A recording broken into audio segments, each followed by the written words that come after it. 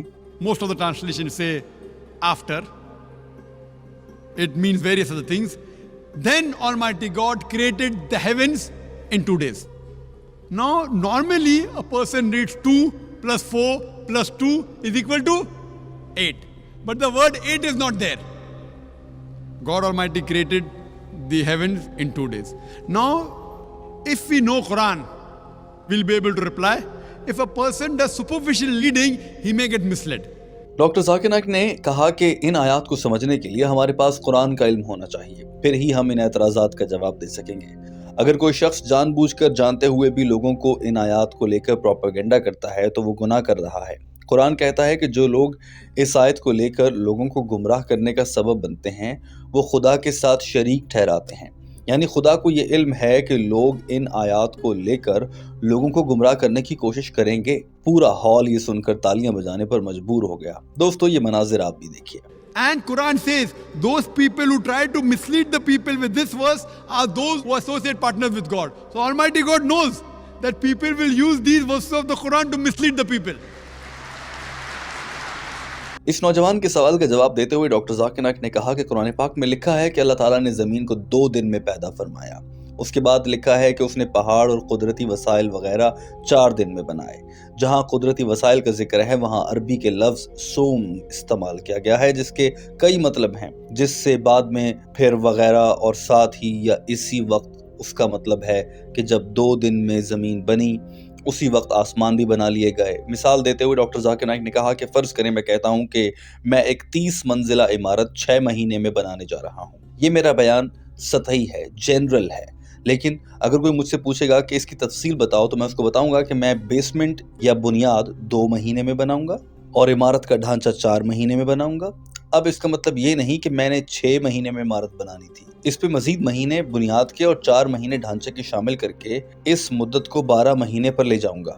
اور اس کا یہ مطلب بھی نہیں کہ جب میں بنیاد بنا رہا ہوں گا تو میں صرف بنیاد ہی بناؤں گا، میں عمارت کی بیسمنٹ بنانے کے 2 مہینے میں ساتھ ہی اس وقت اس عمارت کی دیوار بھی بناتا جاؤں۔ اس کا مطلب ہم 6 + 2 + 4 12 مہینے نہیں لے سکتے، تو اصل میری عمارت 6 مہینے میں ہی کھڑی ہو جائے گی۔ ایسے ہی جب اللہ تعالیٰ نے کہا کہ جب اس نے زمین کو بنایا اسی وقت آسمان کو بھی بنایا، اسی لیے اللہ نے قرآن پاک میں فرمایا کہ کیا منکروں نے نہیں دیکھا کہ آسمان اور زمین جڑے ہوئے تھے، پھر ہم نے ان کو جدا جدا کر دیا۔ تو قرآن بھی یہی کہہ رہا ہے کہ اللہ نے زمین و آسمان کو ایک ساتھ پیدا کیا۔ آج دنیا اس کو بگ بینگ تھیوری کے نام سے جانتی ہے۔ So actually my building will be constructed in 6 months, not 8 months. So similarly when Allah says when He created the earth, He even created the heavens. So the 2 days of the earth, simultaneously Allah creates the heaven.